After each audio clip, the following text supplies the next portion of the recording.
सच्चिदानंद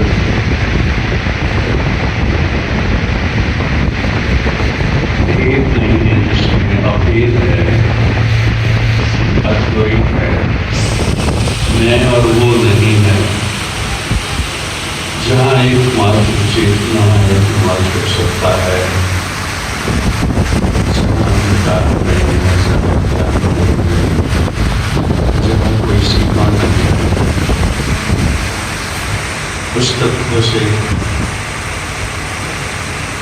जो लोग संसार में आकर के दुख उठा रहे हैं, अज्ञान के वशीभूत हैं, अविद्या के वशीभूत हैं, अस्मिता के वशीभूत हैं, राग और द्वेष के वशीभूत हैं, अभिनिवेश क्लेश जिनको सताता है, उनको दुख की सीमा से उस पार ले जाने के लिए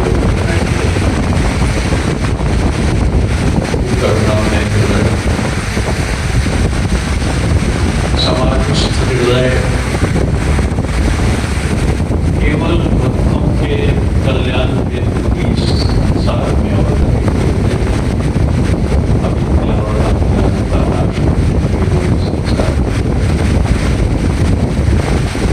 आप सब दुख तो नहीं चाहते, कोई भी दुख नहीं चाहता। आपको लगता है कि दुख चाहता होगा, कोई दुख नहीं चाहता, यहाँ नहीं चाहता है, यहाँ से बाहर जा करके चाहता है, नहीं चाहता, कभी भी नहीं चाहता और कहीं भी नहीं चाहता। दुख को कोई नहीं चाहता है, कभी नहीं चाहता है, कहीं नहीं चाहता है। जिसको कोई चाले, कभी चाले, कहीं चाले, वो तो फिर दुख ना होगा। एक दुख को कोई नहीं चाहता। जिस दुख को निवारण करने के लिए हमारे करुणामय सद्गुरु प्रकट हुए, करुणामय भगवान राम प्रकट हुए, करुणामय उस ईश्वर सत्ता से प्रकट होते हैं। प्रकृति का आश्रय लेकर या प्रकृति को अपने वश में करते हुए या माया से प्रकृति को अपने अधीन करते हुए प्रकट होते हैं। वो इसलिए होते हैं कि दुख निवारण। तो दुख है क्या जिसका निवारण करने के लिए वो प्रकट होते हैं? दुख क्या है जिसको कोई नहीं चाहता, कभी नहीं चाहता, कहीं नहीं चाहता। जिसको कोई चाले, कभी चाले, कहीं चाले, वो तो दुख नहीं होता। दुख चाह लिया गया, किसी के द्वारा चाह लिया गया, कहीं चाह लिया गया, कभी चाह लिया तो विचार करें दुख है क्या? बीमारी दुख है कि नहीं है? बीमारी दुख है कि नहीं है?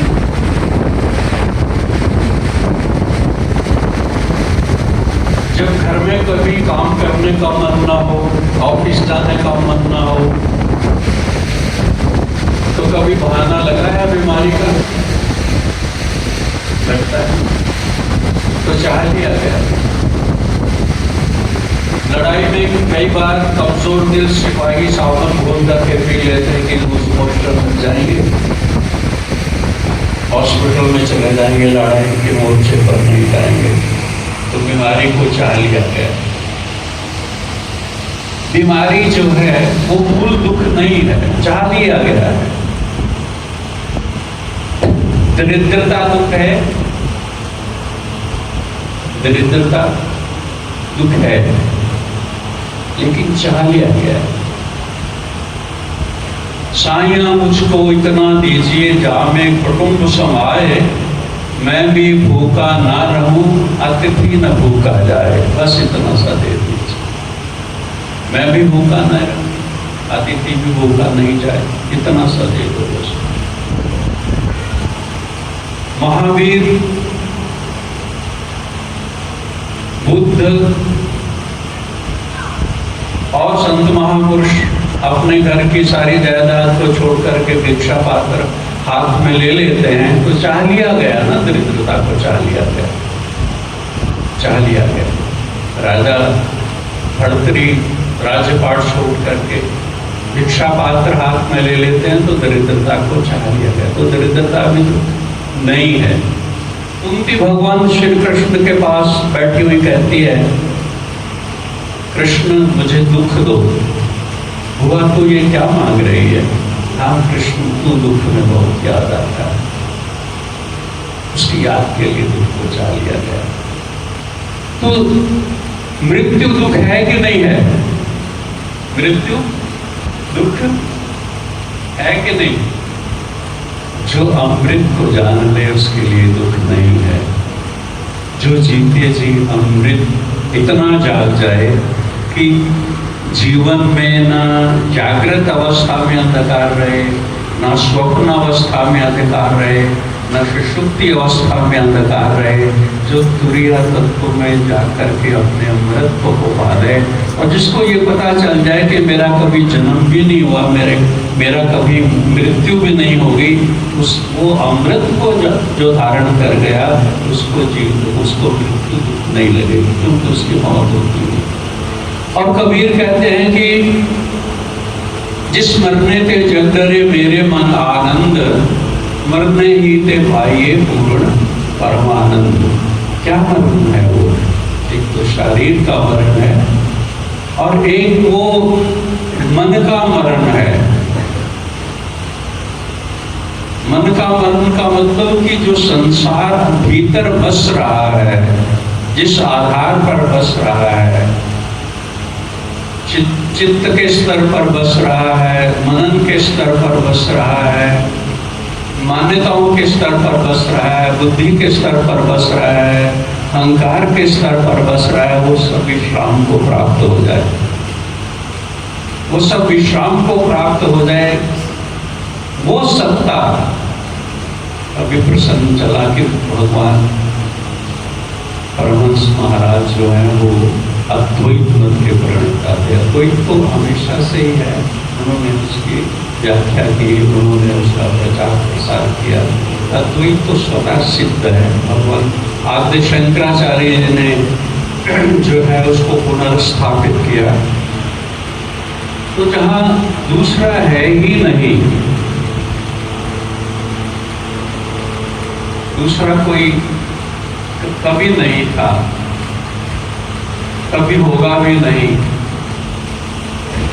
उस स्थिति को प्राप्त हो जाए और मन सारा मंच हो जाए, मन सारा विलीन हो जाए, पर भी भीतर घट भीतर एक प्रकाश, एक आनंद, एक ज्योति जल जाए, जिसको कहा कि नहीं कछु चाहिए दिया मृतवादी।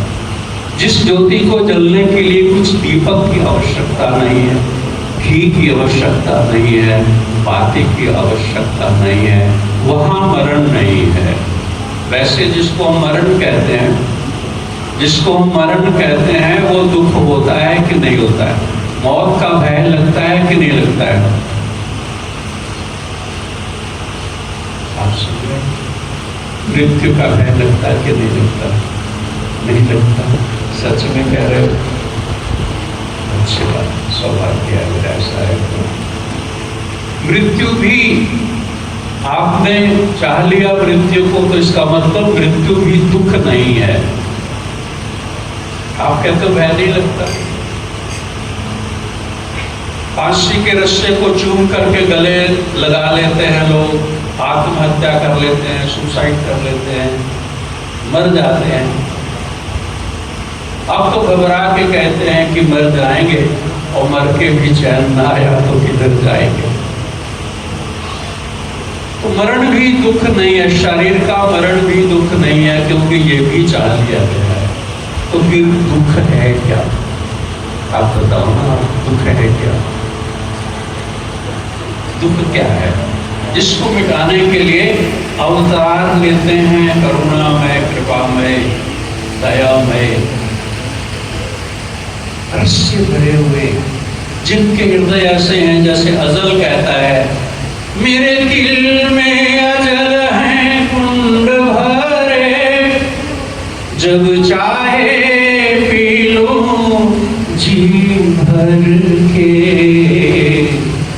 बिन पिए मैं मस्त रहूं, बिन पिए मैं मस्त रहूं, मैं खाने की परवाह कौन करे। जो रसो वरीसा वो रस स्वरूप है, आनंदो ब्रह्म जो आनंद ब्रह्म है, उस स्थिति को प्राप्त है और कल्याण के लिए प्रकट हुए हैं। इसलिए प्रकट हुए, वो दुख क्या है जिसको मिटाने के लिए प्रकट हुए? वो दुख क्या है? दुख है अज्ञान। क्या दुख है जी? अज्ञान। अज्ञान क्या है? जो आप हो वो अपने को नहीं जानते। गुरु महाराज जी ने, आपके रहबर ने, आपको रास्ता दिखाने वालों ने, आपके पथ प्रदर्शक ने आपको मंत्र दिया, नाम दिया। उस नाम के अर्थ में देखो,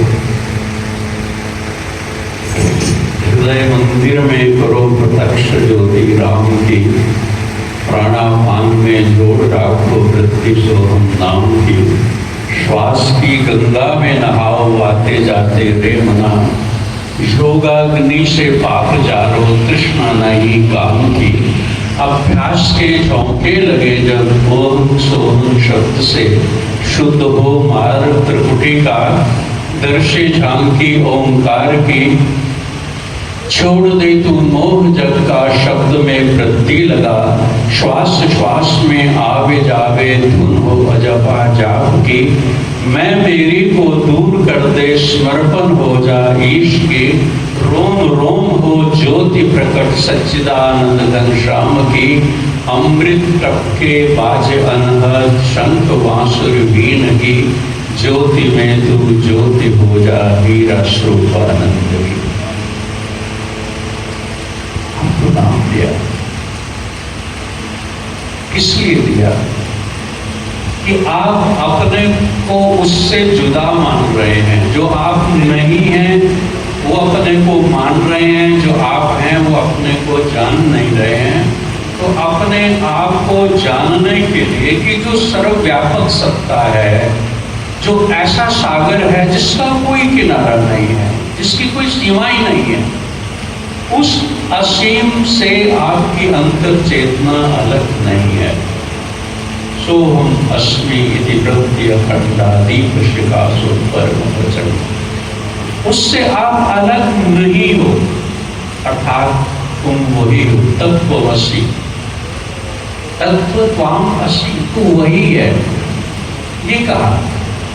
और जब उस तत्वमसि को नहीं जानते हैं तो वो ना जानना उसको कहते हैं अज्ञान। उस वह अज्ञान ही दुख है। इंसान की बदबख्ती अंदाजे से बाहर है, कम वक्त खुदा होके बंदा नजर आता है। भीतर ईश्वरत्व छुपाए हुए हैं, भीतर पूर्णत्व छुपाए हुए हैं, भीतर प्रकाश छुपाए हुए हैं, और बाहर दुखी हो रहे हैं, राग कर रहे हैं, द्वेष कर रहे हैं, ईर्ष्या कर रहे हैं, तृष्णाएं लग रही हैं, काम वासनाएं लग रही हैं, लोभ लग रहा है। किस किस चीज ने पकड़ा हुआ है? बंधे हुए से हैं, असीम होते हुए बंधे से हुए हैं। ये किस वजह से बंधे हुए हैं? जो आप हैं वो नहीं जानते हैं, और जो आप नहीं हैं वो अपने को मान रहे हैं। शरीर 5 तत्वों से मिला है। शरीर माता पिता से मिला है। जो माता पिता से मिला है वो तुम्हारा कैसे हो सकता है? उसको उसमें मैं कैसे हो सकती है? लेकिन मैं उसको मान रहे हैं। ये मानना सही है कि गलत है कि मैं शरीर हूं? मैं शरीर हूं ये मानना सही है कि गलत है? ये गलत है। जब इसको गलत जानोगे, जो सही है उसको भीतर ध्यान करोगे, तब हृदय की ग्रंथि टूटेगी। और जब हृदय की ग्रंथि टूटेगी, अज्ञान हृदय ग्रंथि नाशो मोक्ष इति स्मृतः। हृदय की अज्ञान की ग्रंथि के टूटने पर ही मोक्ष संभव है, मोक्ष होता है। तो अज्ञान का निवारण करने के लिए भगवान संत रूप में, किसी भी रूप में प्रकट होते हैं, राजा के रूप में, राम के रूप में, परमहंस महाराज जी के रूप में, सिद्ध रिद्धियां सिद्धियां शब्द जो है उनके लिए बहुत छोटा शब्द है। कारण है कि योग दर्शन में शब्द है संयम। जब हम अपनी धारणा को, ध्यान को और जो ध्यान करने वाला है, तीनों को एक जगह संयम कर देते हैं, तो उससे रिद्धियां प्रकट होने लगती हैं, उससे सिद्धियां प्रकट होने लगती हैं। अनिमा, गरिमा, महिमा, लघुमा, प्राकट्य इत्यादि। वो तो विराट है, असीम है। ये सारा ब्रह्मांड देखो कितने चमत्कार से चल रहा है। सूर्य देव अपने समय अनुसार प्रकट होते हैं, अस्त होते हैं, वायु चल रही है, दिशाएं जो है वो अपना कार्य कर रही हैं, सब तत्व अपना अपना काम कर रहे हैं।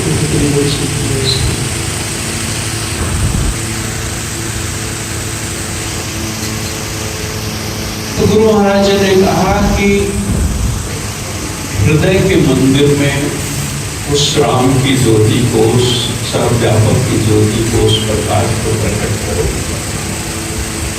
अर्थात जो आप हो वो जानो, जो आप नहीं हो उसको मानना छोड़ दो।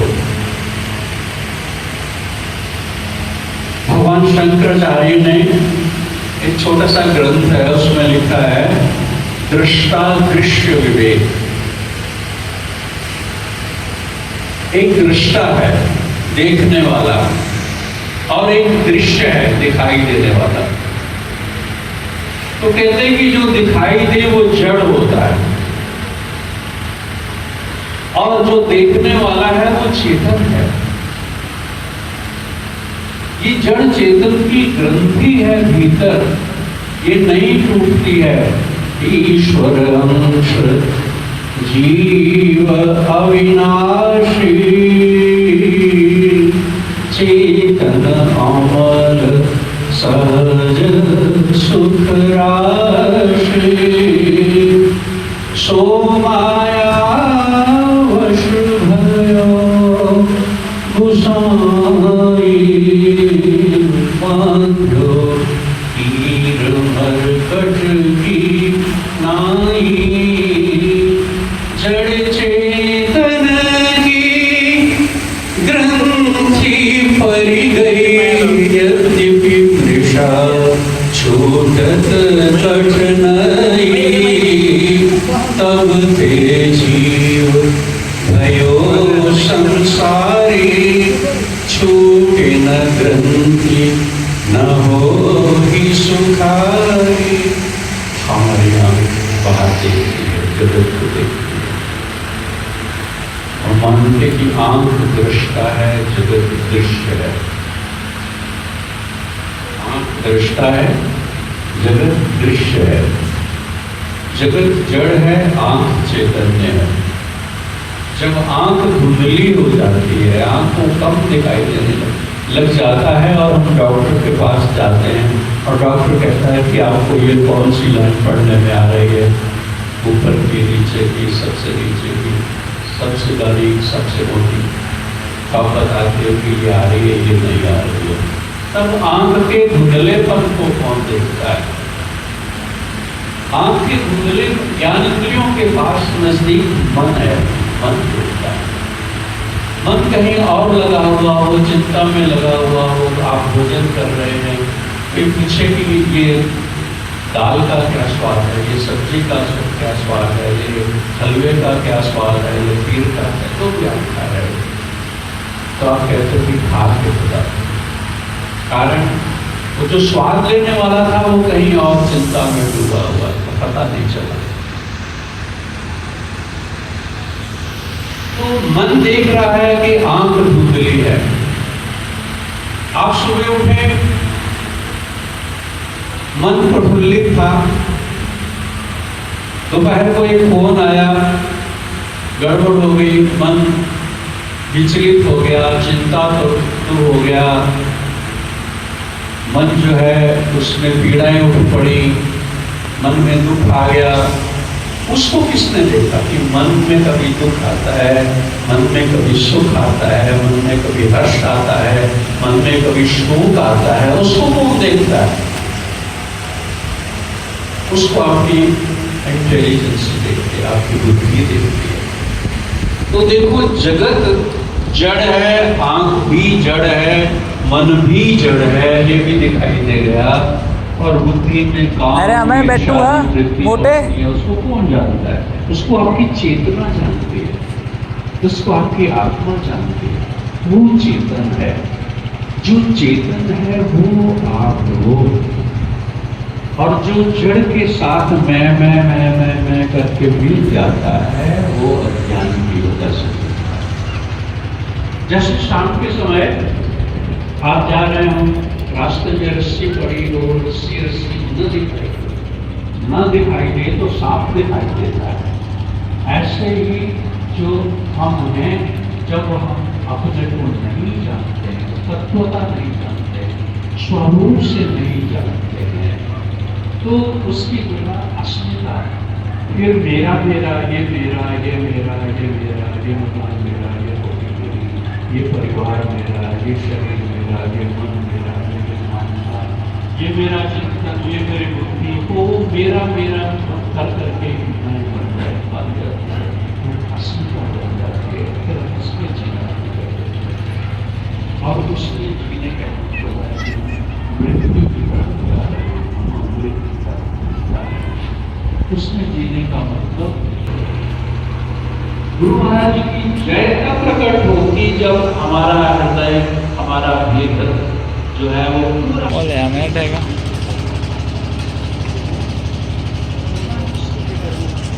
होना, तो वही उसी एक है, एक का है जो आज सच, आज सच है। जय श्री राम।